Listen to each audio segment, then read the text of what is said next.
చున్నాను.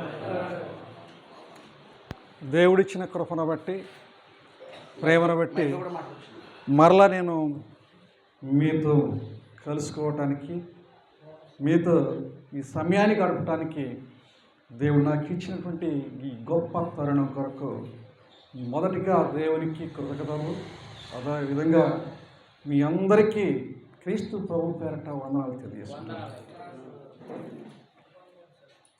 నేను మీకు ఒక విషయాన్ని చెప్పాలని అనుకుంటున్నాను. ఏంటంటే కొంచెం కాంట్రవర్సీగా ఉంటుంది. కాంట్రవర్సీగా ఉన్న ఖచ్చితమైనది అంటే లేఖనానుసారంగానే నేను మాట్లాడటానికి ఆశపడుతున్నా. అర్థం చేసుకోవడానికి ప్రయత్నం చేద్దాం. ఏంటంటే ఈ విశేషణ గురించినటువంటి సమాచారమే నూతన సంవత్సర శుభాకాంక్షలు తెలియజేసుకునేటువంటి ఈ లోకంలో ఉన్నటువంటి నానుని బట్టి కొంత సత్యాన్ని, కొంత వాస్తవాన్ని, నిజాన్ని గమనించడానికి క్రైస్తవులుగా, దేవుని వారిగా, దేవుని సేవకులుగా మనం సంభాషించాలని నేను ఆశపడుతున్నాను.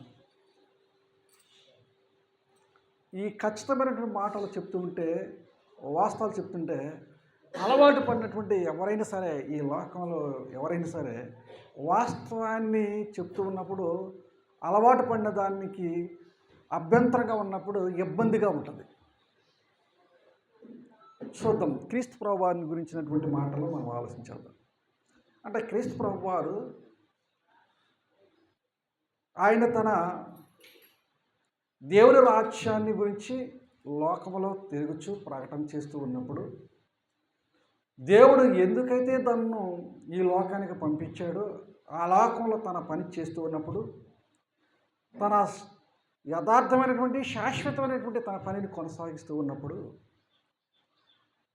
ఆయన్ను వెంబడించేటువంటి వారు చాలామంది ఉన్నారు.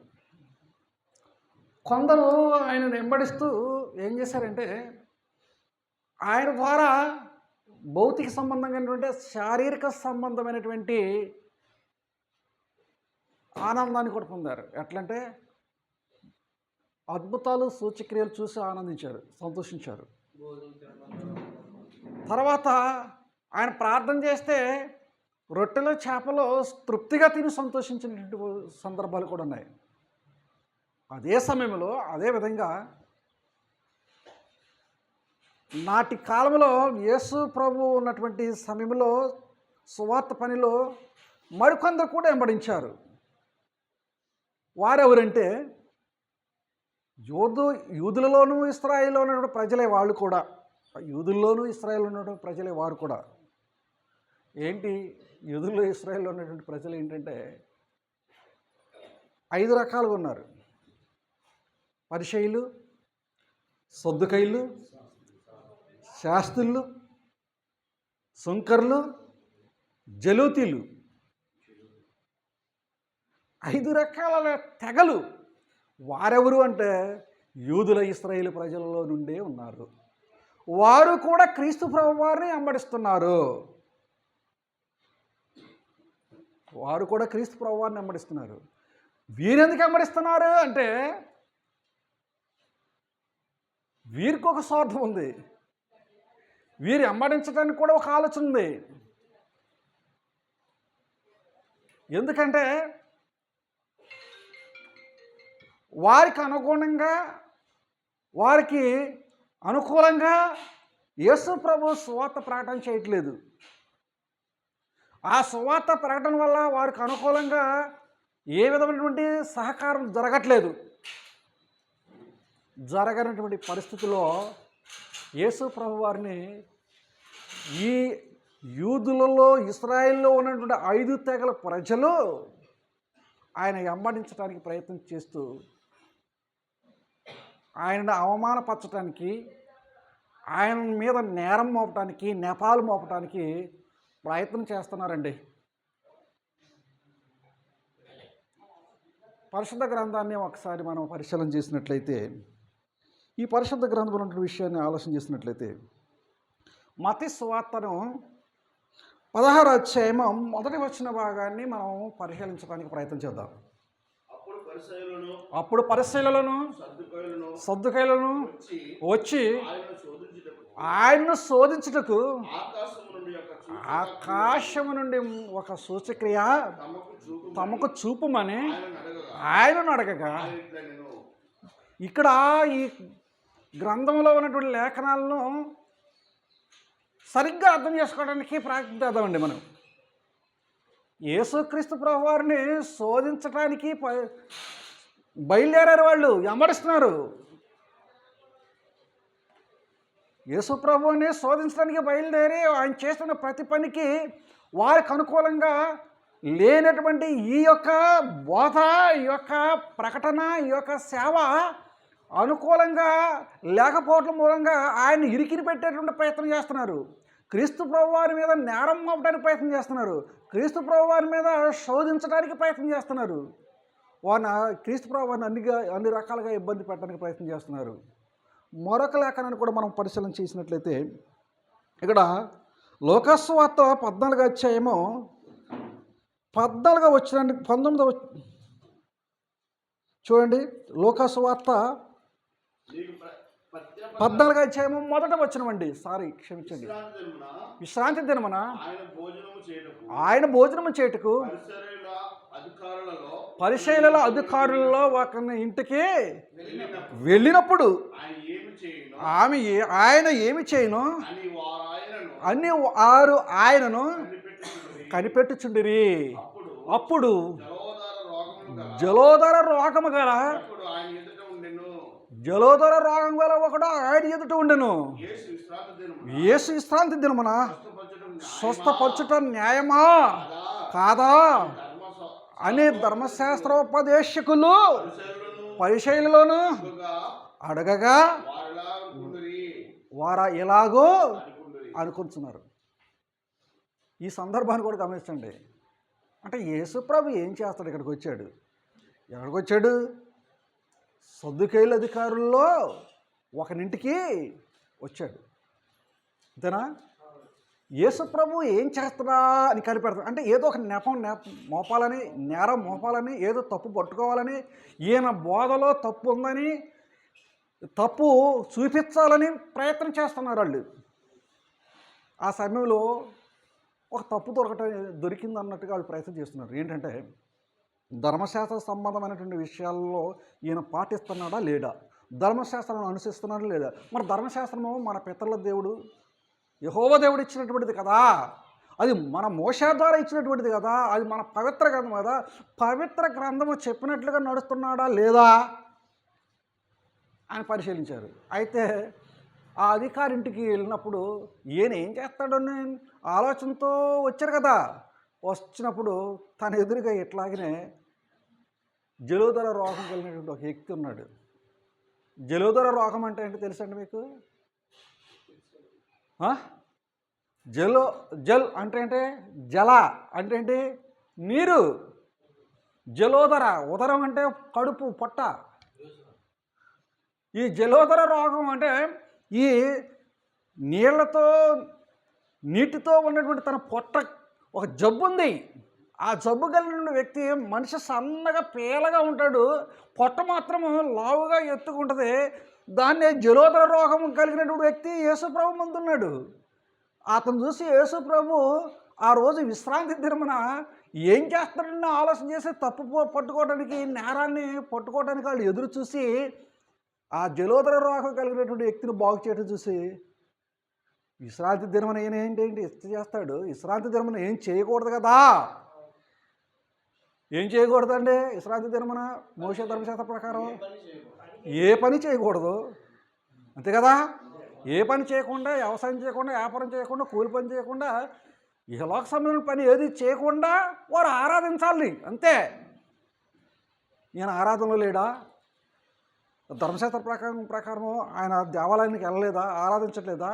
ఆయన చేసిన పని ఏంటంటే, ఒక వ్యక్తి బాధలో ఉన్నాడు, వ్యాధితో ఉన్నాడు, కష్టాల్లో ఉన్నాడు, జబ్బుతో, రోగంతో, వేదన పడుతూ, శ్రమ పడుతూ ఆయన దుఃఖంలో ఉన్నాడు. దుఃఖంలో ఉన్న వ్యక్తిని స్వస్థ పరీక్ష రక్షించాడండి. ఇదండి వీళ్ళ తప్పు. అసలు విషయం అది కాదండి. అసలు విషయం అది కాదు. ఏ విషయంలో? వీళ్ళు శాస్త్రులు, పరిసయ్యులు, శంకరులు, సద్దుకయ్యులు, జలోతీయులు వీళ్ళు ఈయన్ని వెంటాడి ఏదో నెపము మోపాలి, నేరం మోపాలి, తప్పు పట్టుకోవాలి, ఇరికించాలి, తర్వాత శోధించాలండి ప్రయత్నం దేనికోసం అనుకుంటున్నారు?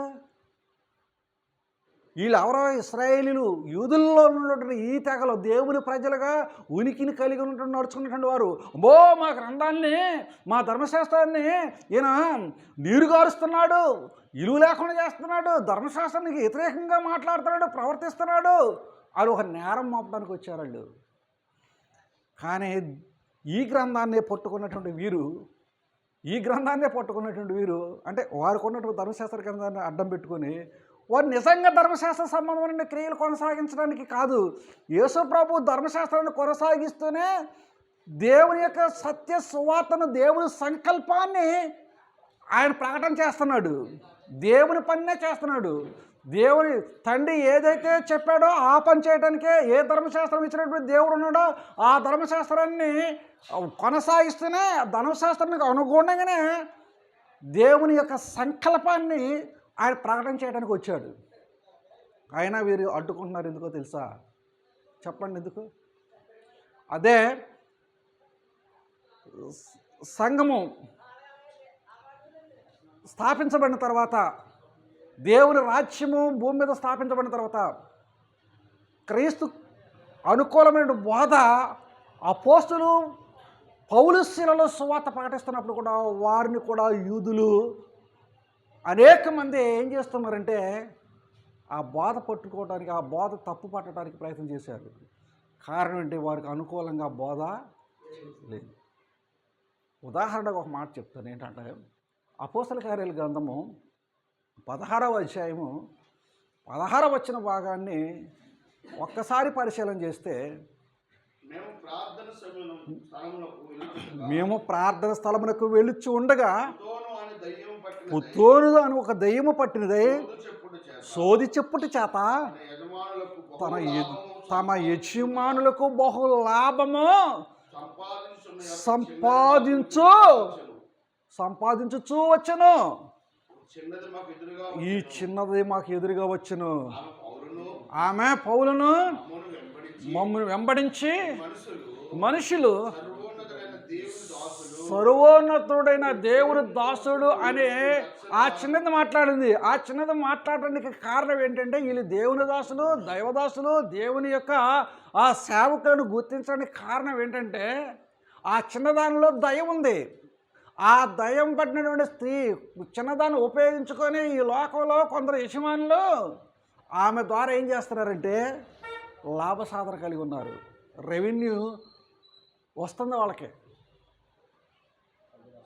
కారణం ఏంటంటే 19వ వచనం కూడా చూడండి. 19వ వచనం కూడా చూడండి. అందులోనే 19వ వచనము,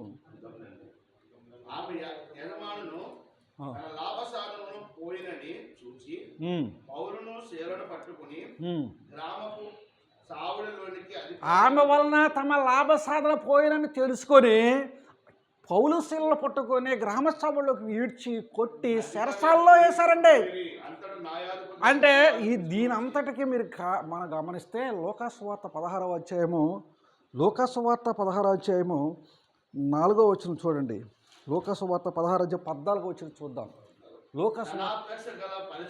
ధనాపేక్ష గల పరిసయ్యులు ఈ మాటలన్నీ విని ఆయనను అపహాసించుండగా ఆయన మీరు జాగ్రత్త. అంటే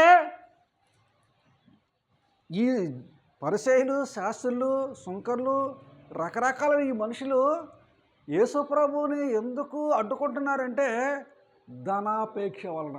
అంటే రెవెన్యూ సంపాదించుకోవడానికి, లాభం సంపాదించడానికి, రాబడి ఆదాయం సంపాదించుకోవడానికి యేసు ప్రభు బోధ అనుకూలంగా లేదు వాళ్ళకి. పైకి మేము నీతిమంతులుగా, మేము ధర్మశాస్త్రంలో నిష్ణాతులుగా ధర్మశాస్త్రాన్ని మేము కొనసాగించిన వారుగా, ధర్మశాస్త్ర ప్రకారం జీవించేవారుగా, ధర్మశాస్త్రాన్ని గౌరవించేవారుగా, నీతిమంతులుగా కనపడుతున్నారు. కానీ వాస్తవం అది కాదు వాళ్ళకే. మరి ఏంటి? దేవుడు మీరు అంటే వీరి హృదయాలు యేసుక్రీస్తు ప్రభువుకి తెలుసు. కారణం ఏంటంటే అక్కడ వారు ఆలోచన చేసేది కూడా యేసు ప్రభు యొక్క బోధకు, యేసు ప్రభు ఏం చేస్తున్నాడో అడ్డుకోవటానికి, పరిశోధించడానికి, పరిశీలించడానికి, నేరం అవడానికి, శోధించడానికి, ఇరుకును పెట్టడానికి, ఇబ్బందులు పెట్టడానికి కారణం ఏంటంటే వారు లాభ సాధన కోసం, వారు ధనాపేక్ష కలిగినటువంటి వారు అనుకూలంగా లేదు. ఎందుకు అనుకూలంగా లేదంటే ధర్మశాస్త్ర ప్రకారము బలులు ఇవ్వాలండి. ఆ ధర్మశాస్త్రం ప్రకారం బలులు ఇవ్వాల్సిన యూదులు, ఇశ్రాయేలు ప్రజలు ఏం చేయాలా? వారుకున్న కోడిని కానీ, దూడని కానీ, గొర్రెని మేకను కానీ, ఎద్దుని కానీ, పావురాలు కానీ, ఏటినైనా వాళ్ళు ఏం చేయాలంటే వాళ్ళే తీసుకొచ్చి బలి ఇవ్వాల. కానీ రాను రాను కాలం ఏమైందంటే అక్కడ ఆ దేవాలయం దగ్గర వ్యాపారం జరుగుతుందండి. ఏంటి వ్యాపారం? క్రయ విక్రయాలు జరుగుతున్నాయి. ఈ క్రయ విక్రయాలకి వాళ్ళకు అనుకూలమైనటువంటి సమయము, ఈ క్రయ విక్రయాలకు వ్యాపారానికి అనుకూలంగా ఉంది, లాభసాటిగా ఉంది, రెవెన్యూ వస్తుంది, తర్వాత వారికి ఆదాయం వస్తుంది, వారి సంపాదన బాగుంది. అర్థమవుతుందా మీకు? వారి సంపాదన బాగుందండి. ఆ సమయంలో వారి సంపాదనకు అనుకూలంగా ఉన్నటువంటి సమయంలో యేసు ప్రభు చెప్పే సువార్త వాక్యము, నీతి, నిజాయితీ, అక్రమము, విక్రయము అన్నీ కూడా ఆగిపోయేటువంటి పరిస్థితికి వస్తుంది. వారి లాభము అక్కడ అడ్డుకట్ట వేయబడుతుంది, వారి ఆదాయానికి గండి పడుతుంది, వారి రెవెన్యూకి గండి పడుతుంది. అందుకనే యేసు ప్రభు చెప్పేది వాస్తవమైన, నిజమైన, తండ్రి పంపితేనే తండ్రి చిత్తాన్ని భూమి మీద నెరవేర్చి సత్యాన్ని ప్రకటిస్తూ అనేక మందిని బాగు చేస్తూ ధర్మశాస్త్రాన్ని సంపూర్ణ సిద్ధి కలగలేదు. నిజమైనటువంటి ధర్మశాస్త్రము క్రీస్తు ప్రభు వారి యొక్క ద్వారా, రక్తం ద్వారా వచ్చేటువంటి నిబంధన, కొత్త నిబంధన శ్రేష్టమైనది, సంపూర్ణ సిద్ధి కలగజేసేది, నీతి నిజాయితీతో కూడినటువంటిది, ఇది అన్ని రకాల ప్రజలకు అనుకూలంగా ఉండేటువంటిది అని చెప్తూ ఉన్నప్పుడు వారికి అడ్డుకట్టగా మిగిలిపోయి వారి లాభ సాధనం కోసం యేసు ప్రభు వాక్యాన్ని అంగీకరించడానికి, అనుసరించడానికి వారు సమర్థించట్లేదు, ఒప్పుకోవట్లేదు.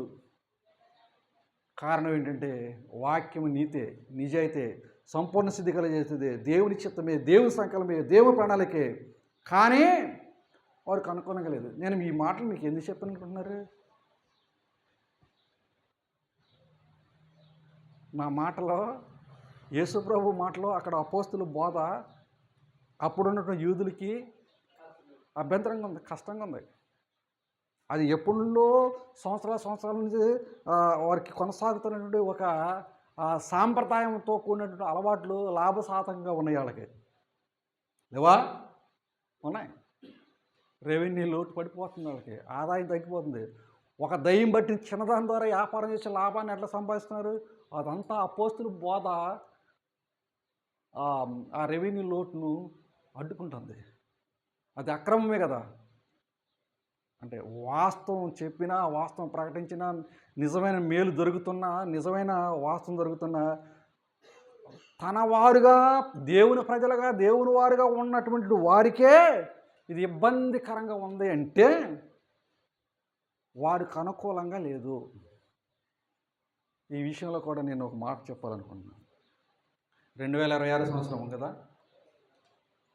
2026 సంవత్సరానికి ముందు అడ్వాన్స్ హ్యాపీ న్యూ ఇయర్ పెట్టి చెప్తున్నారా? అడ్వాన్స్ అంటే ముందుగా ఆ హ్యాపీ న్యూ ఇయర్ చెప్పుకుంటున్నారు కదా.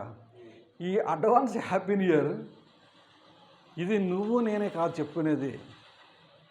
హిందువులు, దేవుని ఎరగనటువంటి వారు, అన్ని జనులు, అసలు దేవుడు లేని ప్రజలు ఈ లోక సాంప్రదాయబద్ధంగా నూతన సంవత్సర శుభాకాంక్షలు తెలియజేసుకుంటారు. అది వాట్సాప్ ద్వారా, మెయిల్స్ ద్వారా, గ్రీటింగ్స్ ద్వారా, తర్వాత ఫ్లెక్సీల ద్వారా, ముఖాముఖిగా కలుసుకొని చెప్పుకోవడం ద్వారా చెప్పుకొని సంతోషిస్తారు. అంటే ఉదాహరణ, మీరందరూ నాకు నూతన సంవత్సర శుభాకాంక్షలు చెప్పానండి అంటే 2026 సంవత్సరం హ్యాపీగా ఉండాలని కదా. నేను కూడా మీకు నూతన సంవత్సర శుభాకాంక్షలు తెలియజేస్తున్నాను. మీకు 2026 సంవత్సరం అంతా హ్యాపీగా ఉండాలని కదా చెప్పేస్తే, నీకు 2026 సంవత్సరం అంతా సంతోషమేనాక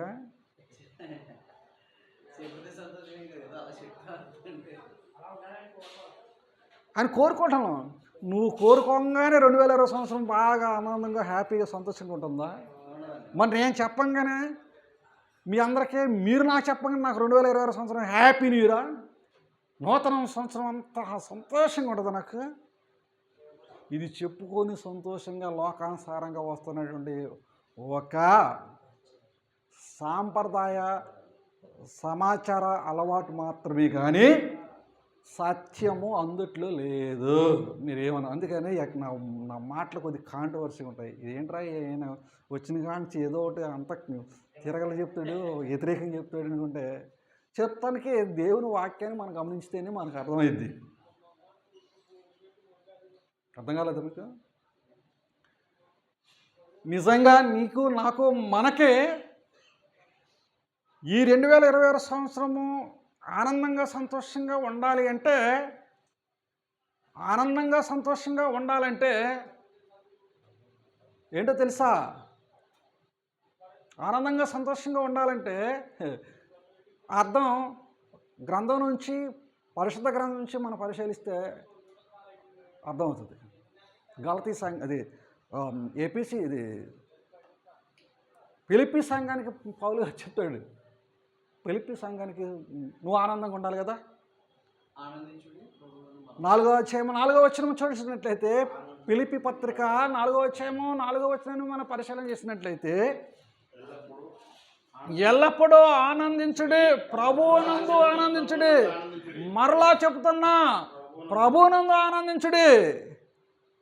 ఈ 2026 సంవత్సరంలో ఎల్లప్పుడూ మనం ఆనందించాలంటే ప్రభువునందు ఉంటే ఆనందిస్తాం, ప్రభువులో ఉంటే ఆనందిస్తాం, ప్రభువుని కలిగి ఉంటే ఆనందిస్తావు, ప్రభువులో బ్రతికితే ఆనందిస్తావు, ప్రభువులో జీవిస్తే ఆనందిస్తావు, ప్రభువులో మనం కొనసాగుతూ ఉంటే ఆనందిస్తావు, ప్రభువుని అంగీకరిస్తే ఆనందిస్తావు, ప్రభువులో జీవిస్తే మనం ఆనందిస్తావు.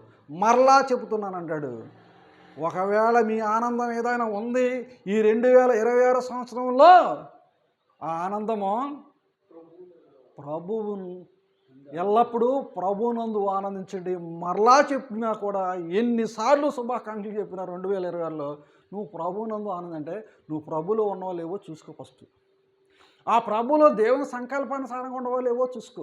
ఆ ప్రభులో దేవుని చిత్తానుసారంగా నీ జీవిస్తున్నావో లేవో, దేవుని చిత్తానుసారంగా నువ్వు ప్రకటిస్తున్నావో లేదో, దేవుని చిత్తానుసారంగా నువ్వు ఆరాధన చేస్తున్నావో, ప్రార్థన చేస్తున్నావో, దేవుని చిత్తానుసారంగా దేవునికి లోపడ్డావో లేవో చూసుకో. నాకు 2026 సంవత్సరం వచ్చేసింది. ఎవరైతే ఈ 2026 సంవత్సరం సంతోషంగా ఆనందంగా గడపాలని అనుకుంటే, లేదా గడవాలనుకుంటే, శుభాకాంక్షలు చెప్పుకొని విశేషం చెప్పుకున్నంత మాత్రాన అది జరగదండి. అది ఎవరైనా సరే, ఈ లోకంలో మనుషులు ఎవరైనా సరే మంచి దినములు చూడగోరిన వారు, అంటే మంచి సంవత్సరమును నేను చూస్తాను, పొందుతాను, అనుభవిస్తాను అనేటువంటి వారు ఎవరైనా ఉంటే, పేతురు గారు చెప్తాడు, మొదటి పత్రిక 3వ అధ్యాయము 10వ వచనంలో మాట్లాడుతున్నాడు. ఇక్కడ మొదట పేతురు రాసిన పత్రిక 3వ అధ్యాయము 10వ వచన భాగంలో, జీవమును ప్రేమించి మంచి దినములు చూడగోరువారు, చాలండి, మంచి దినములు చూడగోరువారు అంటే మొదట జీవమును ప్రేమించి, జీవం అంటే ఎవరు? దేవుడు. జీవం అంటే ఎవరంటే, జీవము అంటే ఆదికాండము 2వ అధ్యాయం 7వ వచనంలో, దేవుడు మట్టితో నరుని నిర్మించి వాని నాసికారంధ్రములో జీవవాయువును ఓదగా వాడు జీవ ఆత్మాయను. అంటే దేవుడే కదా ఊదింది. ఎవరు ఆత్మ ఊదాడు? దేవుడు ఆత్మే కదా. దేవుడు ఆత్మ ఊదంటే జీవాత్మే కదా. జీవం అంటే దేవుడు, దేవుడు అంటే జీవము. జీవమును ప్రేమించి అంటే దేవుడిని ప్రేమించి అని. నువ్వు ఎవడైనా దేవుని ప్రేమిస్తే మంచి దినాలు చూడగలుగుతావు. ఈ 2020 సంవత్సరం నీకు ఇచ్చాడు, నాకు ఇచ్చాడంటే కారణం ఏంటంటే నువ్వు జీవమును ప్రేమించాలంటే సృష్టికర్తను, దేవాది దేవుణ్ణు, జీవము గల దేవుణ్ణు, జీవాధిపతిని నువ్వు ప్రేమించాలి. ప్రేమించడం అంటే దేవుని గురించి తెలుసుకోవాలి, దేవుని గురించి వినాలి, విని విశ్వసించాలి. విశ్వసించి నువ్వు మారు మనసు పొందాలి, ఒప్పుకోవాలి. నీ పాపాలు బాప్తీసం ద్వారా కడుక్కొని రక్షణ పొందాలి. రక్షణ పొందిన తర్వాత నీ రక్షణ సంకల్పంలో నీ ఆరాధన ప్రార్థన జీవితాన్ని గడపాలి. అదే కదా అది జీవమును ప్రేమించినట్లు.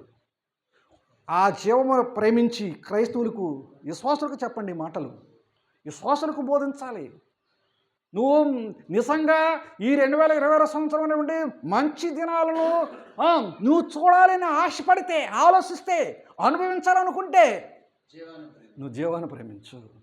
ఆనందించుడే, మరలా చెప్తాను, ఆనందించుడు. ప్రభువునందు ఆనందించుడు. ప్రభువులో ఉండి, ప్రభు కార్యాలలో, ప్రభు ప్రార్థనలో, ప్రభు యొక్క జీవితంలో ఉండి నువ్వు ఆనందించు.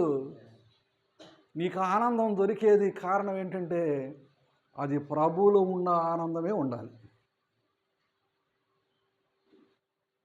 నువ్వు ప్రభులో లేకుండా, దేవునిలో లేకుండా, దేవుని చిత్తంలో లేకుండా, దేవుని సంకల్పం లేకుండా, దేవుని యొక్క కార్యాలలో లేకుండా ఈ 2020 సంవత్సరంలో నీ కుటుంబం బాగుండాలి, నీ పిల్లలు బాగుండాలి, నీ వారు బాగుండాలంటే దాని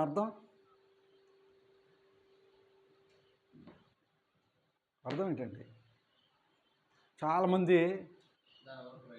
ఈ లోక సంబంధమైన మనుషులు దేన్ని చూస్తారంటే ఈ ఉద్దేశాన్ని. ఈ 2020 సంవత్సరం సకల సంపదలు ఉండాలా, ధాన్యం బాగా ఉండాలా, కారు కొనుక్కోవాలా, ఉద్యోగం సంపాదించాలా, బంగారం కొనుక్కోవాలా, ఇల్లు కట్టుకోవాలా, సిరి సంపదలు తొలతోగాల, సిరి సంపదలతో తొలతోగాల, అన్నీ బాగున్నాయి. ఇదే కదా నూతన సంవత్సరంలో 2026 సంవత్సరంలో నువ్వు హ్యాపీగా ఉండాలంటే ఇవి ఉంటేనే కదా.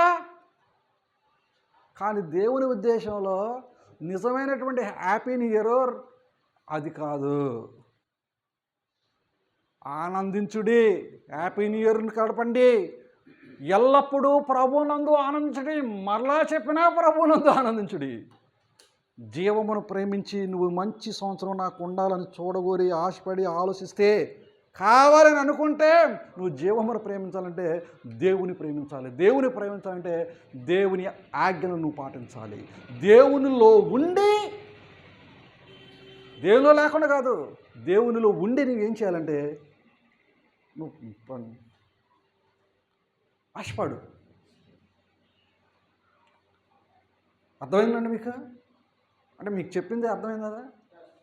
అంటే నూతన సంవత్సర శుభాకాంక్షలు మనుషులు ఒకరికొకళ్ళు ఏదో సమాచారం ద్వారా చెప్పుకున్నంత మాత్రాన అది 2020 సంవత్సరం నీకు హ్యాపీగా ఉంటుంది అనుకునేది క్రైస్తవులుగా, దేవుని వారుగా, దేవుని పిల్లలుగా, దేవుని సేవకులుగా, దేవుని యొక్క సంఘస్థులుగా మనం ఆలోచన చేస్తే ప్రభువులో ఉన్నవో లేవో చూసుకో. సరే, అన్నీ బాగానే ఉన్నాయి. 2026 సంవత్సరం నీకు ఎవరిచ్చారు? 2026 సంవత్సరం ఎవరిచ్చారండి? నేను జనవరి 1 తారీఖున పేపర్ చూశాను పొద్దున్నే. పేపర్ చూసినప్పుడు పేపర్లో అన్నీ ఏమున్నాయో తెలుసా? 2025 సంవత్సరము డిసెంబర్ 31 తారీఖు 10:30 గంటలకు ఒక ఫ్యామిలీ బయలుదేరిపోయి ఆనందం కోసం, సంతోషం కోసం, యాత్ర కోసం పోతా 10 నిమిషాల్లో ఇంటికి ఏం సమాచారం వచ్చిందంటే కారులో బయలుదేరిన వాళ్ళు అందరూ చచ్చిపోయారు, యాక్సిడెంట్ అయ్యి.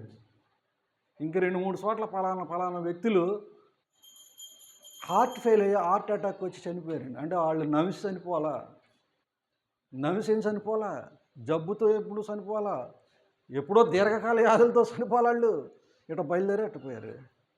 అంటే 2025 జనవరి 31 వరకే వాళ్ళ ఆయుష్ అండి.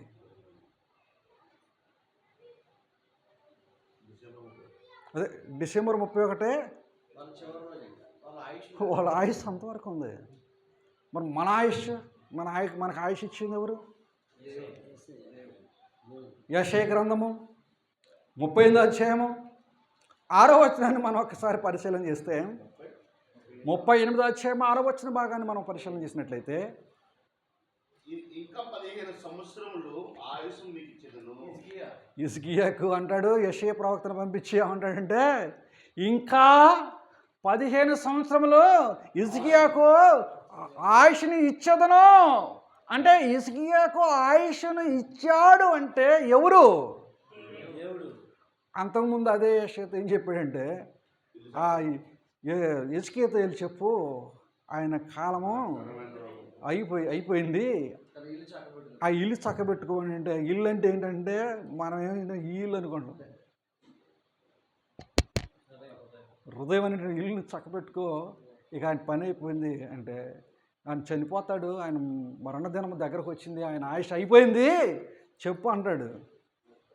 అప్పుడు ఆయన ప్రార్థన చేశాడు, అయ్యా నీ పట్ల కానీ నీవు చెప్పినటువంటి నియమాలు నిబంధనలు వాక్యానుసారంగా నేను ఎప్పుడైనా ఏ విధంగా ఎప్పుడైనా అవరోధంగా ఆటంకంగా వ్యతిరేకంగా మీకు ఇష్టం లేని పని ఎప్పుడైనా చేశానయ్యా?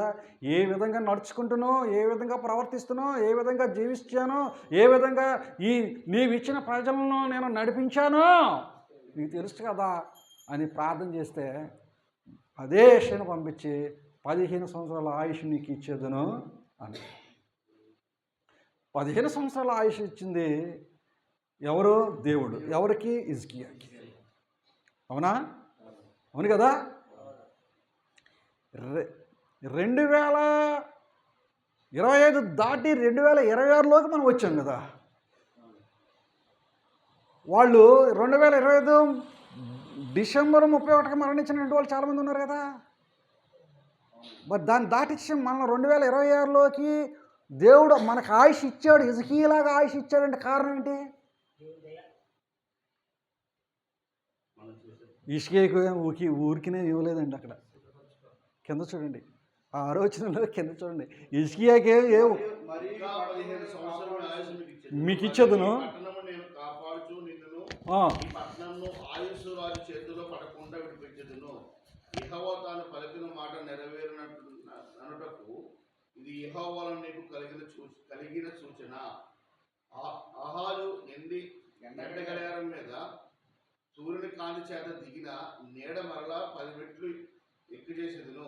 అయ్యా వినండి, అర్థం చేసుకోండి గ్రంథంలో ఉన్నటువంటి విషయాల్ని. అష్షూరులో నీ మీదకి రాబోతున్నారు, అష్షూరు చేతిలో ఈ యొక్క యూదులు ఇశ్రాయేలు ప్రజలు చనిపోబోతున్నారు, నాశనం కాబోతున్నారు.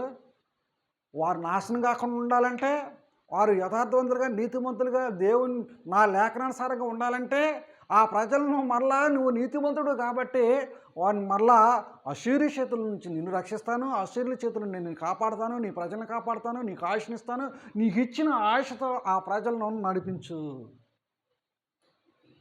దాని భావం అదండి. అర్థమవుతుందండి మీకు?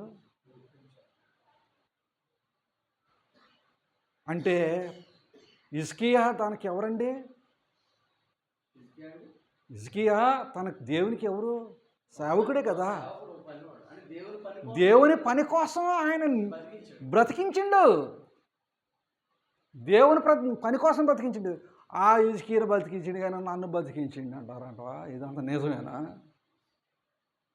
ఏదంతా 2026 సంవత్సరం మనకి ఇచ్చాడంటే ఇది నమ్మశక్యంగా ఉందా? హిజ్కియాకి ఆయుష్ ఇచ్చిండంటే అది దేవుడు ఇచ్చిండంటే నేను బతకాలనే బతికా. ఆయన ఎవరైనా ఏ మనిషి అయినా ఏ మానవుడైనా అనుకున్నాడో ఆ మనిషి ఏంటో తెలుసా?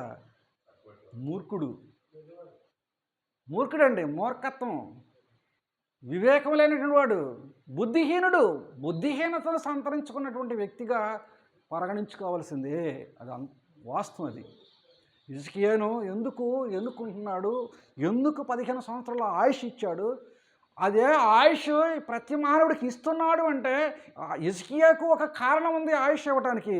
నీకు నాకు ఈ 2026 సంవత్సరం ఇచ్చాడంటే మనతో పని చేయించడానికి ఆయన మనకు ఆయుష్ ఇచ్చాడని సంగతి మర్చిపోవద్దు. అంత ఉంది కాబట్టి మనకు ఆయుష్ ఇచ్చాడు.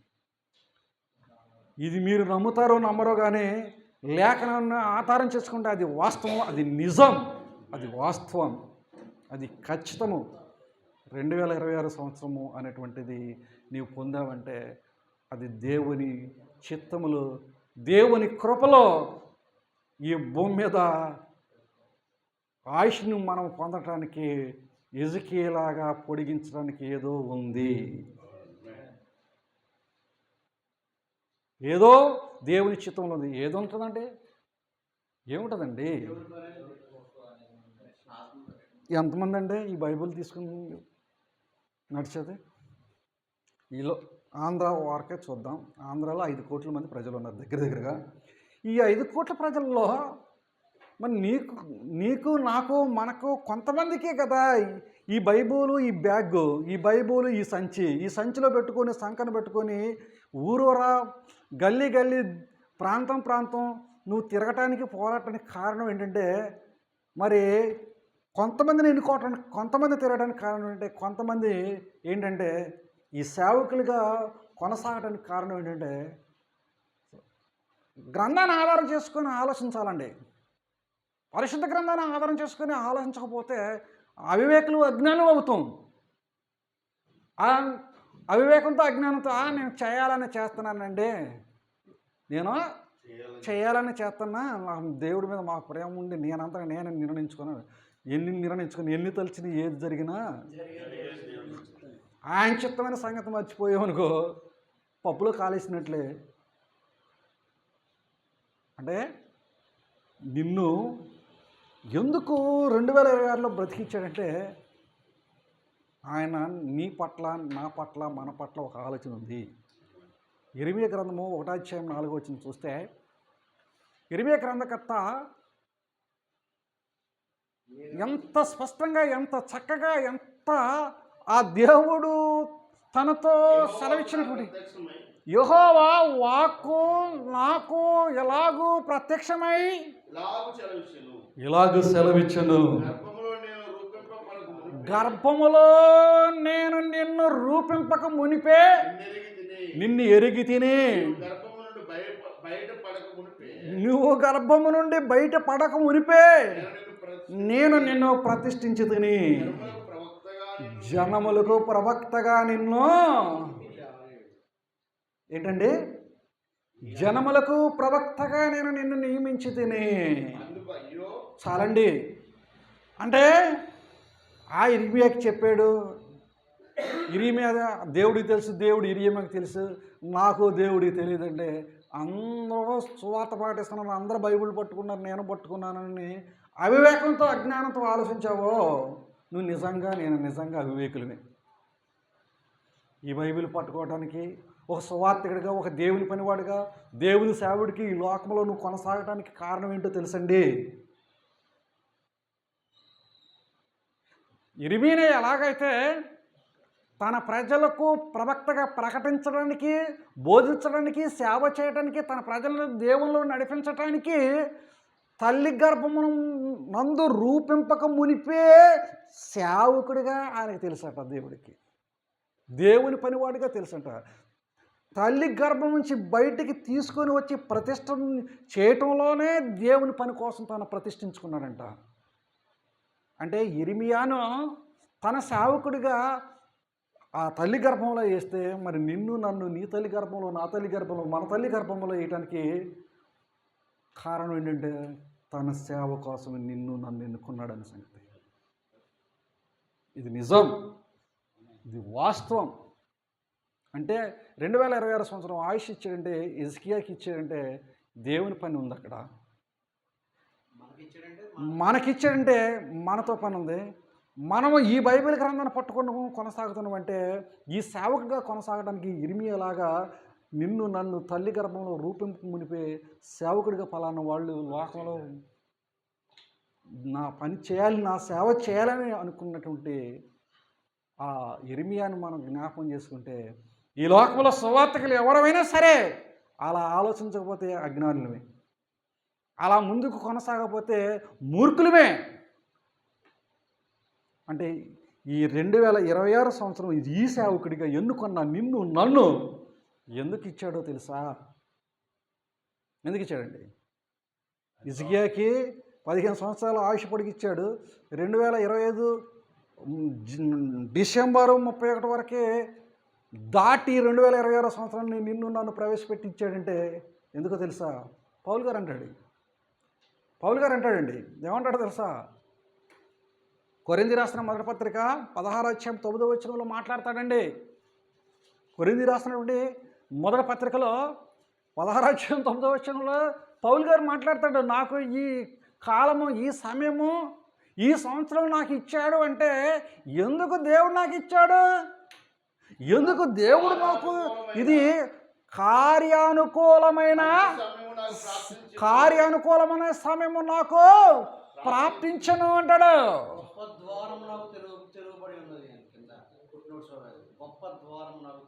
ద్వారం అంటే మార్గము, గొప్ప ద్వారము. అంటే పౌలు గారు ఏం చెప్తున్నాడంటే, మొదటగా ఏమంటాడు?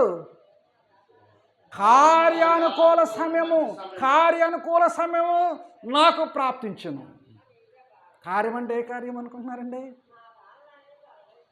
ఆయన ఏ కార్యం గురించి మాట్లాడుతున్నాడు? ఆయన ఏ కార్యము నాకు అనుకూలమైన సమయము నాకు ప్రాప్తించింది, నాకు వచ్చింది, నాకు ఇచ్చాడు అంటున్నాడు దేవుడు. 9వ అధ్యాయము మొదటి కొరింథీ పత్రిక 9వ అధ్యాయం 16 చూడండి. మొదటి కొరింథీ రాసిన పత్రిక 9వ అధ్యాయం 16 చూడండి. అసలు అంటే ఆయన ఒప్పుకుంటున్నాడండి, నేను సువార్త ప్రకటిస్తున్నాను, నేను సువార్త ప్రకటించున్నాను అంటే జాగ్రత్తగా ఒక మాట వినండి. నేను సువార్త ప్రకటించుకున్నాను ఒప్పుకుంటున్నాడు ఆయన. అంటే సువార్త పనే తన కార్యము, సువార్త చేయటమే తన పని. ఈ సువార్త పని చేసే విషయంలో నేను అతిశయించి సంకలు కొట్టుకోవట్లా. కారణం ఏంటంటే దేవుడు అనుకూలమైన, కార్యానుకూలమైన, ప్రభు కార్యం అనుకూలమైన సమయం నాకు ఇచ్చాడు. ఈ 2026 సంవత్సరం మనకిచ్చాడు. అపోస్తలుడైన పౌలులాగంటే అపోస్తలుడైన పౌలుకి ఏంటి అక్కడ ఉంది? చదవండి. నేను సువార్త ప్రకటించాను. సువార్త ప్రకటించినందుకు నాకు అతిశయ కారణం లేదు. సువార్తను ప్రకటించవలసిన బాధ్యత, భారము నా మీద మోపబడి ఉన్నది. అందుకోసమే ఎలా ఎన్నుకొనబడింది అంటే, ఇర్మియాలాగా తల్లి గర్భములోనే రూపింపక మునిపే ఈయన సేవకుడిగా ఉండాలి అనేటువంటిది, ఈయన సేవ చేయాలనేటువంటిది దేవుని యొక్క ఉద్దేశం అండి. దేవుని భారాన్ని, సువార్త భారాన్ని మోసేటువంటి పని ఆయనది. అందుకని ఆయన అంటాడు, కార్యానుకూలమైన సమయము నాకు ప్రాప్తించాను. ఈ 2026 సంవత్సరం ఎందుకు ఇచ్చాడంటే గంతులేయడానికి, సంతోషించడానికి కాదండి.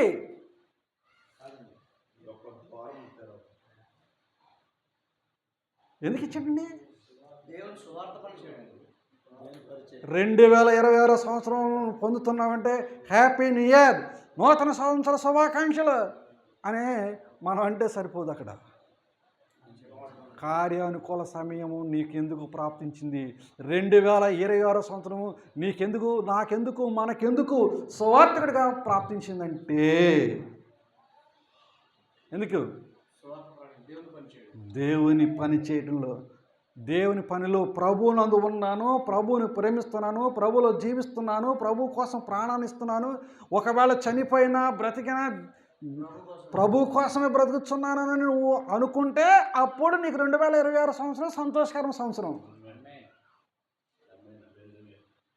అంతేగాని లోకంలో అన్ని జనులు, విగ్రహారాధికులు, దేవుని ఎరగనటువంటి వారు, తర్వాత అనేక రకాల జోదాలు, అనేక రకాలైనటువంటి దుర్వ్యసనాలు చెప్పేవాళ్ళు అందరితో పాటుగా నువ్వు కూడా చెప్పుకున్నాడు అనుకో, అది 2026 సంవత్సరం నూతన సంవత్సరాలు చెప్పబోకండి, చెప్పుకునే ప్రయత్నం చేయబోకండి. వాళ్ళకి మనకి తేడా ఉండదు. ప్రభువులో ఉన్నవాళ్ళు ఏవో చూసుకో. ప్రభు నీకు ఈ 2026 సంవత్సరం కార్యానుకూలమైన సమయము పౌలు గారికి ఇచ్చినట్టు ఏ కార్యమైతే నేను చేస్తూ ఉనికిని కలిగి నేను సేవకుడిని, నేను ప్రీచర్ని, నేను బోధకుడిని, నేను దేవుని పనిలో ఉన్నానని నువ్వు ఉనికిని కలిగి అనుకున్నావనుకో, నాకు ఈ 2026 సంవత్సరము కార్యానుకూల సమయం నాకు దేవుడు నాకు ఇచ్చాడు అనుకోవాల్సినటువంటి అనుకొని ముందుకు కొనసాగాల్సిన అవసరం ఉంది ఇక్కడ. అర్థమైందండి మీకు? అట్లాగనే విశ్వాసులైతే 2025 డిసెంబర్ 31 వరకే ఈ లోకంలో మనుషులు చాలామంది ఉన్నారు. సువార్త ప్రకటించబడుతుంది, దేవుని గురించి విస్తృతపరచబడుతుంది, దేవుని గురించి అనేకమైనటువంటి ప్రార్థన కూడికలు జరుగుతున్నాయి, అనేకమైన సభలు జరుగుతున్నాయి, అనేక రకాలుగా దేవుని గురించి, రక్షణ గురించి, సంకల్పం గురించి, ప్రణాళికల గురించి, దేవుని యొక్క విశేషమైనటువంటి పరలోక రాజ్యాన్ని గురించి, భూమి మీద సమాధానం, సంతోషం, ఆరోగ్యం కలగజేసే దేవుని గురించి చెప్పబడుతున్నప్పుడు మారట్లేదండి. మార్పు రావట్ల. మారకపోయినా మరికొంతమందికి 2026 సంవత్సరం ఎందుకు వచ్చిందో తెలుసా?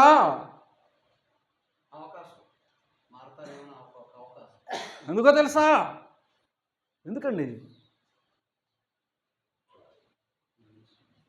గ్రంథం నుంచి పరిశీలిస్తాం.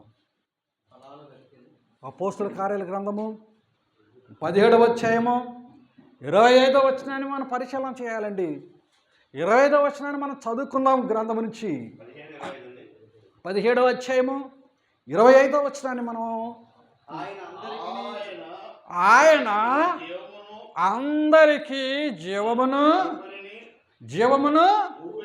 ఊపిరిని సమస్తమును దయచేవాడు కనుక తనకి ఏదైనా కొదువై ఉన్నట్లు మనుషుల చేతులతో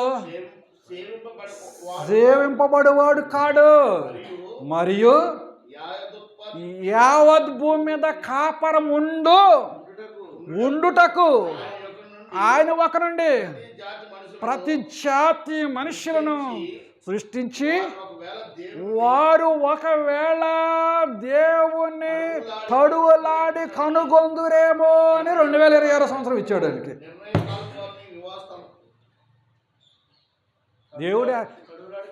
దేవుడిని ఎరగని వాళ్ళకి కూడా టైం ఇచ్చాడండి. దేవునికి లోబడిన వాళ్ళకి కూడా టైం ఇచ్చాడండి. దేవుని దూషించే వాళ్ళకి కూడా టైం ఇచ్చాడండి. ఏ ఒక్కడు నశించిపోవటం దేవునికి ఇష్టం లేదు.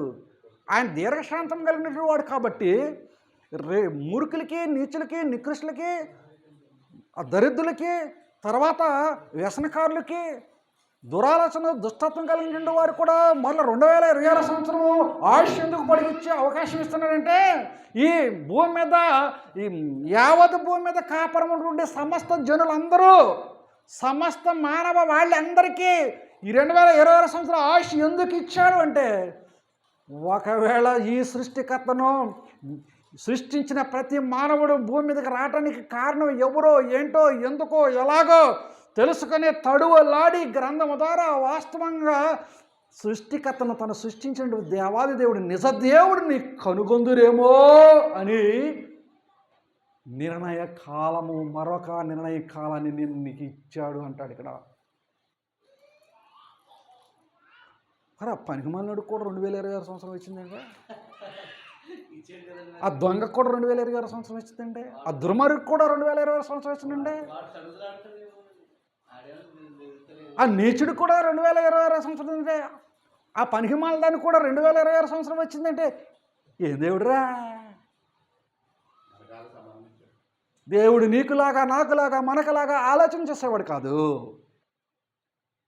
యావత్ భూమి మీద కాపురమును ప్రతి మనిషి, ప్రతి మానవుడు, ప్రతి నరుడు ఎందుకు నియామక కాలాలను, ఈ నూతన సంవత్సర అవకాశాన్ని ఎందుకు ఇస్తున్నాడంటే తడువులాడి దేవుని కనుగొందురేమోని, దేవుని ఎదుగుతారేమని అవకాశాన్ని ఇస్తున్నాడు.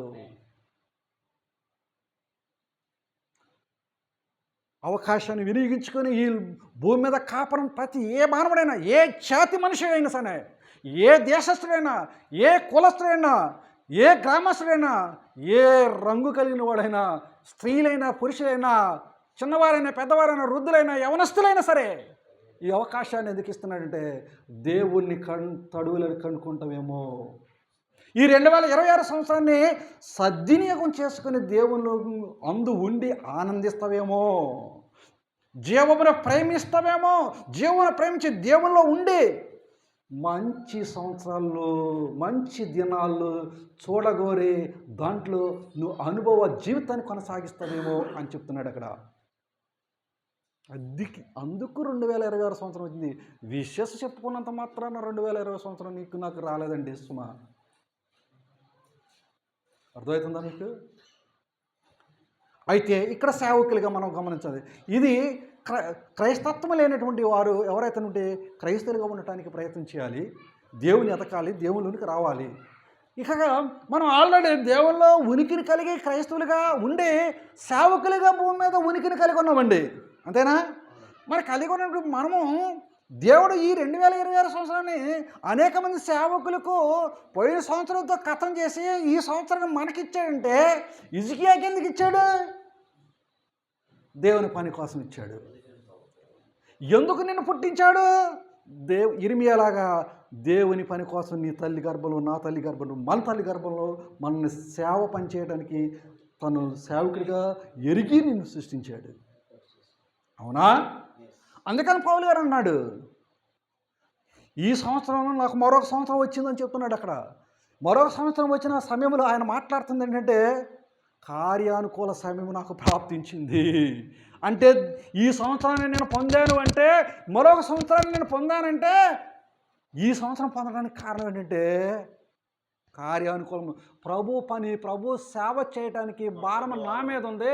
ఆ భారము సరిగ్గా కొనసాగించి నశించిన ఆత్మలను దేవుని ప్రజలుగా నేను తీర్చిదిద్దటానికి ఈ 2020 సంవత్సరం నాకు సదవకాశంగా నాకు ప్రాప్తించింది అని అంటున్నాడు అక్కడ. మరి ఆయన అంటున్నప్పుడు సేవకుడిగా నువ్వు అనవా?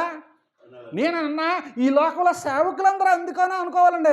నాకు 2026 సంవత్సరం వచ్చింది సంకలు కొట్టుకోవడం కాదు, పౌలుకు లాగా నువ్వు గమనించాలా. ఈ 2026 సంవత్సరము కార్యానుకూలమైన సమయం నాకు ప్రాప్తించిందని ఆయన అనాలనుకున్నాడు. 2026 సంవత్సరంలో నేను దేవుని సేవ నాకు చేయవలసిన బాధ్యత భారం నా మీద పౌలు గారి లాగా ఉంది అని అనుకుని కొనసాగాల్సిన అవసరం ఉంది ఇక్కడ. లేకపోతే మోసపోతాం. అలా ఆలోచించకపోతే అజ్ఞానంలో అవుతాం, దుర్మార్గులం అవుతామండి, జ్ఞానహీనులుగా మిగిలిపోతాం ఈ లోకంలో. అర్థమవుతుందండి? అందుకనే అయితే మనం పడుకుంటాం కదా, లేచేటప్పుడు ఏమనుకుంటాం?